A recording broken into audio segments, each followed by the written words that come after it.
Albert Breer, the Monday Morning Quarterback, senior NFL reporter, joining us on the program. All right, let me start with the Jaguars. What is Jacksonville doing? Doesn't seem like they know themselves.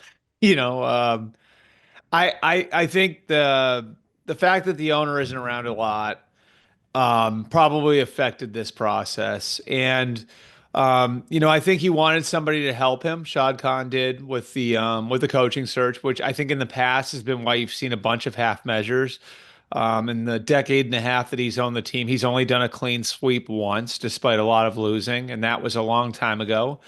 He didn't want to go it alone, so he holds on to Trent Baalke. And after 2 weeks, they realized what I think everyone had known all along, which was Trent Baalke was a serious impediment towards them getting the right head coach. And there were a lot of coaches who didn't want to work with Trent based on his past history, based on the clashes that he had with a bunch of different people over the years. You want to go back to San Francisco, Jim Harbaugh. More recently, obviously, Doug Peterson there over the last couple of years and some issues that he had with Peterson and his staff. And so, what is it, 16 days later, 17 days later, they're sort of hitting reset and starting over again. Now, they really like Robert Saleh, who will be in there tomorrow for a second interview. And I think there's a chance they open it back up and, maybe bring guys like Joe Brady back next week. But obviously now they've got to concurrently run a general manager search as well. And I think that sort of resets the whole process. And, I think then you see guys like Ian Cunningham coming in to interview for the job. The thing that sucks there is that you've taken some viable candidates off the table on that end too, whereas, on the head coach side now, Ben Johnson, Aaron Glenn, Mike Vrabel, guys who might have had an interest in the job if Trent Baalke hadn't been there are off the table. Now you got qualified general manager candidates like Mike Borgonzi in Tennessee, John Spytek in Vegas, who are off the table as well. What's this say about Trevor Lawrence? I think that's the bigger picture, that any coach who's coming in wants to know the quarterbacking situation. You would think that would have been a positive for Jacksonville to have Trevor Lawrence, that you would have the coaches would be running for that job, that you got your franchise quarterback. I think it says a lot about Trevor Lawrence in this situation. I think it says more about Trent Baalke, don't you? I mean, like, well, yes, I was shocked that they were going to keep him. I can replace a GM. I'm not going to be able to replace Trevor Lawrence. Yeah, and I think like and that's part of it, of course. There are some differing opinions on Trevor Lawrence, but I think everybody agrees that he's talented, and you can win with him. Now, is he worth $55 million a year? You might get some divergent opinions on that. And I think as he came into the league, I would say as he came into the league, like there was a feeling that this guy's more raw than anyone really thought. And it was a result of playing in a pretty simplistic offense at Clemson. He had played a lot of football there, but he wasn't doing a lot of NFL things there, and obviously playing on a supremely talented team as well. So I think he's got ability, that's for sure. The physical traits are all there. The question is, can you get him to that next level? And I mean, look, like, in the AFC right now, I'd argue you've got maybe the four best players in the sport at that position in Patrick Mahomes, Josh Allen, Lamar Jackson, and Joe Burrow. And so is Trevor Lawrence good enough to break through that glass ceiling? I think that's a fair question to ask. All right. What are the Cowboys doing? Another one where I'm not sure they are even quite sure, which is mind blowing to me because they had a year to prepare for this, Dan. It was no secret. They were the ones that created this situation for themselves where Mike McCarthy was in a contract year. I actually believe that if he had term left on his contract, they would have held on to him for another year. But because they created that situation for themselves, things got awkward after the year. There was no real negotiation and they cut it off, 8 days after other teams are already into their coaching searches. And so they went into this thing behind and they were playing catch up. It kind of cut them off from talking to the Lions assistants and the Chiefs assistants when, other teams were doing that. And now you see them leaning back on familiarity and, the names are different, of course. But why aren't they interviewing Ben Johnson? Why didn't they Zoom Ben Johnson? because it was too late. They didn't have a chance to because the rules say if you're like for the teams that had the buys, right? Lions and Chiefs, that window's only open through the wild card round. But So they put once themselves in this position, though, Albert. right, then that's what I'm saying. They created that situation for Okay. themselves. Like if they had said on Monday of whatever the date was, the Monday right after the season, if they had just said, all right, like that's it, we're walking away from Mike McCarthy, then they certainly could have gone and talked to Ben Johnson. I think Mike Vrabel would have been really interested in that job. And part of the reason why the Patriots moved as fast as they did was that they knew there was a relationship there between Vrabel and the Joneses, and the Joneses would have been really interested in Mike Vrabel. You're making this even worse for Cowboys that they didn't get rid of Mike McCarthy, so they could have interviewed Ben Johnson, and Mike Vrabel probably would have been interested in taking that job. Other than that, enjoy Brian Schottenheimer as your new head coach. And but I think like to me, isn't the tell though, Dan, like who they're looking at?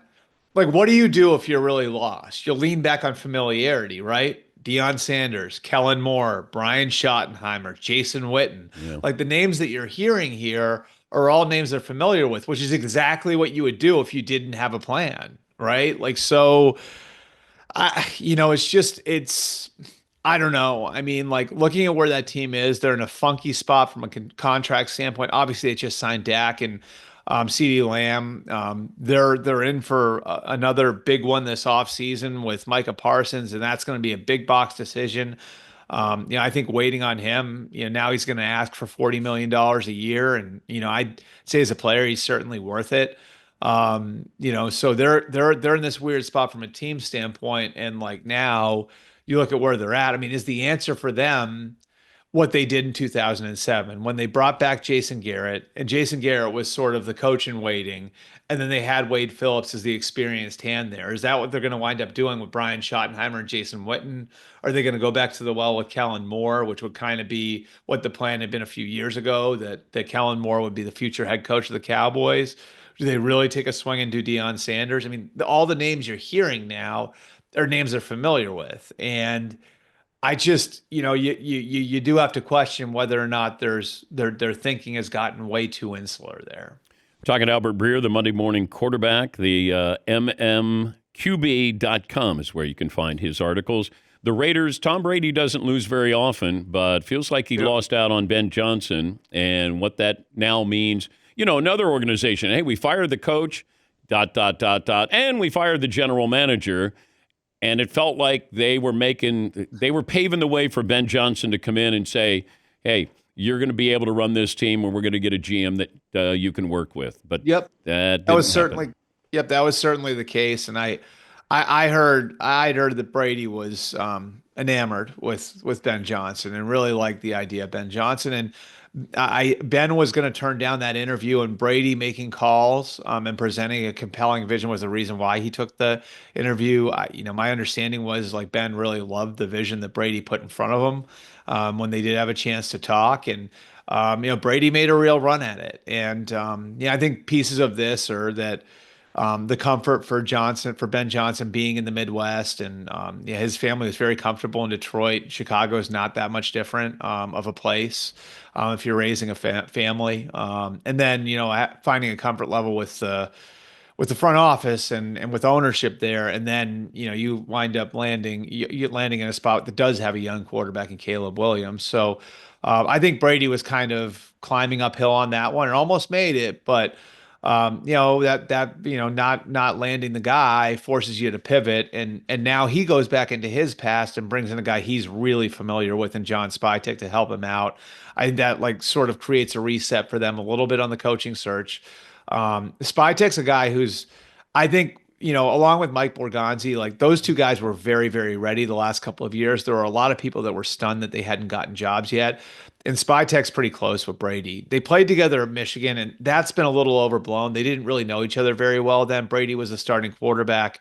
Spytek was on the scout team. But over the 3 years they were together in Tampa, Spytek actually ran the Tuesday meeting that Belichick used to run for Brady in New England, that Nick Caserio used to run for Brady in New England, where you're looking at the next week's opponent. So meeting every week, breaking down the opponent a week ahead, like all that stuff that those two were doing together, they were able to form a little bit of a bond. And so when the door closes on Ben Johnson. Brady, went and got a guy he really respects in Spytech, and now I think they reset the coaching search a little bit, and we'll see where they go with that. Better hire what the Jets did or what the Bears did? I really like what the Jets did. I like both guys. Both guys I think will be good head coaches. Um, I just look at like where the Jets are at, and I think the Jets. I think this was. I've been very critical of the Jets over the last few months. I think the Jets got something right here in that. I think Mike Tannenbaum being a guy who'd been there before, some of the executives maybe looking a little bit in the mirror, they realize like we need somebody who's going to embrace being here, and we need somebody who's going to embrace the spotlight of New York, and we need somebody who understands the dynamics of working in this franchise and the narratives that get spun out there and the fact that everybody thinks we're a circus. We need somebody who's going to embrace the challenge of that. And they've had a lot of guys over the last, couple decades that have come in there and said they were going to do that, but then in the end have sort of chafed against it. You know what I mean? Like, and have really chafed against the dynamics that exist in that franchise. And so I think going and finding somebody who's going to embrace the challenge of that, who understands the challenge of that, and a guy who's a first round pick there and played a bunch of years there, um, I think they got this one right. And I think if you spend 5 minutes around Aaron Glenn, he screams head coach.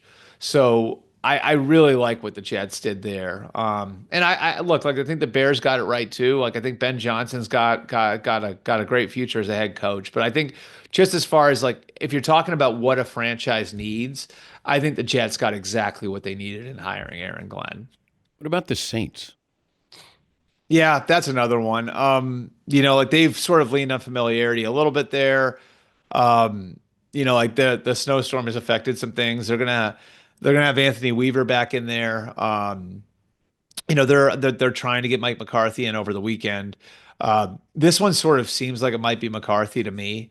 McCarthy didn't initially McCarthy just took the trip to Chicago. I think McCarthy was a little bit more focused on the Chicago job. But just, with Mickey Loomis there and the roster being what it is and where it is right now, I think after you strike out on Aaron Glenn, who I would say was probably their first choice, you look at it and you say, okay, like what can we do to sort of stabilize the franchise and get ourselves in a position where maybe we can win a little bit with the current core, but then we're going to be set up to move on from that core and rebuild. And Mike McCarthy's volume of experience, I think, really helps him there. He, of course, was there in Green Bay when they went from Brett Favre to Aaron Rodgers. He really had a huge hand in developing Aaron Rodgers. And so, if you're looking at a situation where you've got an older quarterback and, you're looking to turn the page in a lot of spots in your roster, I think you do a lot worse than Mike McCarthy. So McCarthy makes a lot of sense to me. Here's the other thing. I just think perception of McCarthy is kind of screwed up. Put his resume next to Mike Tomlin's. What's the difference? Oh, I've said it before. I think we just have this. When we see Mike McCarthy, it doesn't scream head coach. You look at I Mike think it's Tomlin. optics. I agree with you. Yes. Like physical appearance, right? Yes, absolutely. Sean Payton. Oh, he looks like a head coach. Mike Tomlin looks like a head coach. John Harbaugh, head coach. Wait, who's that guy? I mean, Andy Reid fought through this. Yeah. Where we looked at Andy Reid and you're like, that looks like the Kool-Aid guy. Like, Yeah. he doesn't look like a coach. And I think McCarthy as well, the optics. But, I thought he was going to get a job, but I didn't know if it was going to be New Orleans. So that it feels like the game of musical he was chairs. there. Here's the other thing is like he worked with Mickey Loomis for 5 years. And I do think like they wanted to be open-minded there. And look, I think Joe Brady is a good candidate there too. He's another one like where you look at him, he's got experience with the franchise and everything else. But I think our own personal experiences are are always a factor, and I think Mickey wants to get this one right. He understands he's at the end of his career, and he's got a group of players that like he'd like to try to make at least maybe one more run with them before completely resetting. And I think McCarthy gives him the opportunity to do that as a guy that he worked with again for 5 years at the start of his time in New Orleans. Always great to talk to you. Know you're busy. We'll see you at the Super Bowl. Thank you, Albert. Absolutely. Thanks, Dan. Albert Breer, the MMQB. You can go to mmqb.com, senior NFL reporter. We'll take a break. Play of the day up next.